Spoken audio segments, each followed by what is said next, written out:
ரயில் நிலையம் பதில் சுவர் வெளிப்புறத்தில் 2 தினங்களுக்கு முன்பு கை, கால், தலை மற்றும் உடல் முழுவதும் கத்தியால் வெட்டப்பட்டு இரத்த காயங்களுடன் வடமாநில வாலிபர் ஒருவர் கீழே விழுந்து கிடந்தார். அவரை பார்த்த ரயில் பயணிகள் போலீசாருக்கு தகவல் தெரிவித்தனர்.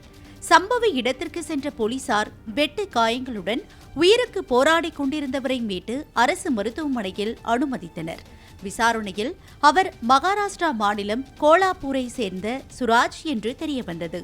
சென்னையில் இருந்து திருத்தணி நோக்கி சென்ற மின்சார ரயிலில் பயணம் செய்த வட மாநில வாலிபரை திருவலாங்காடு ரயில் நிலையத்தில் ஏறிய 4 பேர் கொலைவெறி தாக்குதல் நடத்தியதாக தெரிவித்தார். மேலும் சம்பவம் தொடர்பாக திருத்தணி போலீசார் வழக்கு பதிவு செய்து ரயில் நிலையம் அருகில் உள்ள சிசிடிவி பதிவுகளை வைத்து விசாரணை நடத்தினர். இதற்கிடையில் வாலிபர்கள் 4 பேர் வடமாநில வாலிபர் கழுத்தில் கத்தியை வைத்து ரீல்ஸ் வெளியிட்டது தெரியவந்தது.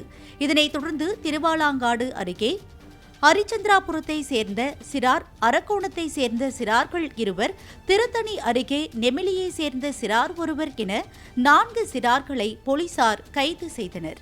இந்நிலையில் இதுகுறித்து இன்று வடக்கு மண்டல ஐஜி அஸ்டாகர்க் செய்தியாளர்களுக்கு பேட்டியளித்தார். அப்போது பேசிய அவர், வட மாநிலத்தவர் என்பதற்காக அந்த நபர் தாக்கப்படவில்லை. தமிழகத்தில் வட மாநில தொழிலாளர்கள் பாதுகாப்பாக உள்ளனர். இதுவரை இதுபோன்ற சம்பவம் நிகழ்ந்ததில்லை என தெரிவித்தார். அவங்களோட டிஸ்கிரிஷன், ஜுடிஷியல் டிஸ்கிரிஷன்ல 3 பேருக்கு மட்டும் ஜுவினைல் ஹோம், அதாவது பிளேஸ் ஆஃப் சேஃப்டில அனுப்பியிருக்காங்க. ஒருத்தருக்கு மட்டும் பேரண்ட்ஸ் கிட்ட ஒப்படைச்சிருக்காங்க. இதுவரைக்கும் முதற்கட்ட விசாரணையில நார்த் இந்தியனுக்காக மட்டும் தான் அடிச்சதாகவும் எவிடன்ஸ் எங்க கிட்ட இல்ல. அதான் நான் சொன்னேன். அந்த மாதிரி அவரோட எஃப்ஐஆர்ல கூட இப்ப நீங்க வரதுக்கு முன்னாடி மறுபடியும் எஃப்ஐஆர் எல்லாம் வாசிச்சுட்டு டாக்குமெண்ட்ஸ் மறுபடியும் செக் பண்ணோம்.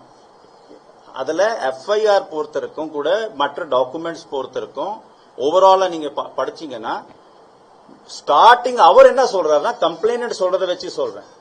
நீ இவர் பாத்துட்டு இருக்காரு, நீ முறைச்சு பாக்குறியா, அதுல இருந்து தான் ஸ்டார்ட் ஆயிருக்குது வழியா. It is not entirely on account of being North Indian, because if that is the case, so many other people are also staying இல்லையா. If that is the case, நீங்க சொன்னது சோஷியல் மீடியா ஹேண்டல்ஸ்ல மென்ஷன் பண்ணிருக்காங்க. Mention ஆனது உண்மைதான். எங்களுக்கு எந்த விதமான இது வரைக்கும் எவிடன்ஸ் இல்ல தட் ஒரு பர்டிகுலர் நார்கோட்டிக்ஸோ இதுதான் கன்சியூம் பண்ணிருக்காங்க. It is a subject matter of investigation. Number தெரியல, பட் இன்ஜுரிஸ் நிறைய இருந்துச்சு. அதனாலதான் 307 அதாவது கொலை முயற்சி கேஸ் போட்டிருக்கோம். அதுதான் நான் ஏற்கனவே சொன்ன மாதிரி சட்டத்துல அதுதான் ஹையஸ்ட் செக்ஷனுங்க, அது கேஸ் போட்டிருக்கோம். எப்படிங்க அதுல அந்த மாதிரி சூழ்நிலை நம்ம தமிழ்நாடு பொறுத்திருக்கோம். எங்க திருநெல்வேலி, திருவள்ளூர் பிளஸ் இந்த இண்டஸ்ட்ரியல் பெல்ட் இருக்கு இல்லைங்களா, இங்க எதுவுமே இல்ல. அதாவது செங்கல்பேட்டில் உங்களுக்கு தெரியும், காஞ்சிபுரம்ல தெரியும், 1000 கணக்கான லேபரர்ஸ் இருக்காங்க. உங்களுக்கே தெரியும். இந்த இன்சிடென்ட் தவிர நீங்க பெருசா எங்கேயுமே கேள்விப்பட்டிருக்க மாட்டீங்க இல்லீங்களா. ஏகப்பட்ட நம்பர்ஸ்ல இருக்காங்க. கெஸ்ட் ஒர்க்கர்ஸ் பொறுத்திருக்கும் நாங்க க்ளோஸ் வாட்ச்ல வச்சிட்டு இருக்கோம். அவங்களுக்குள்ளே தலைவர்கள் இருப்பாங்க. அது இல்லாம அந்த கம்பெனில பார்க்கக்கூடிய HR மேனேஜர்ஸ் நம்ம டச்ல இருப்பாங்க. அவங்களுக்கு பிளஸ் பெட்ரோலிங் பண்ணிட்டு அதே மாதிரி ஏதாவது சின்ன சின்ன இஷ்யூஸ் எல்லா ஊர்ல ஒரே ஊருக்காரங்குள்ளே கூட இருக்கலாம், 2 ஊருக்காரங்குள்ளே இருக்கலாம். அப்போ ஏதாவது சின்ன இஷ்யூ வரும்போது உடனடியா போலீஸ் அங்கே போயிட்டு ஆக்ஷன் எடுத்துட்டு கம்ப்ளைண்ட் வாங்கிட்டு எங்க அரெஸ்ட் பண்ண வேண்டியிருக்கு எல்லா இடத்துல பண்ணிருக்கோம். தாக்குதலுக்குள்ளான நபருக்கு எத்தனை இடங்களில் காயங்கள் ஏற்பட்டுள்ளன என்பது துல்லியமாக தெரியவில்லை. இருப்பினும் அதிகபட்ச தண்டனை கிடைக்கும் வகையிலான பிரிவுகளின் கீழ் வழக்கு பதிவு செய்துள்ளோம் என தெரிவித்தார்.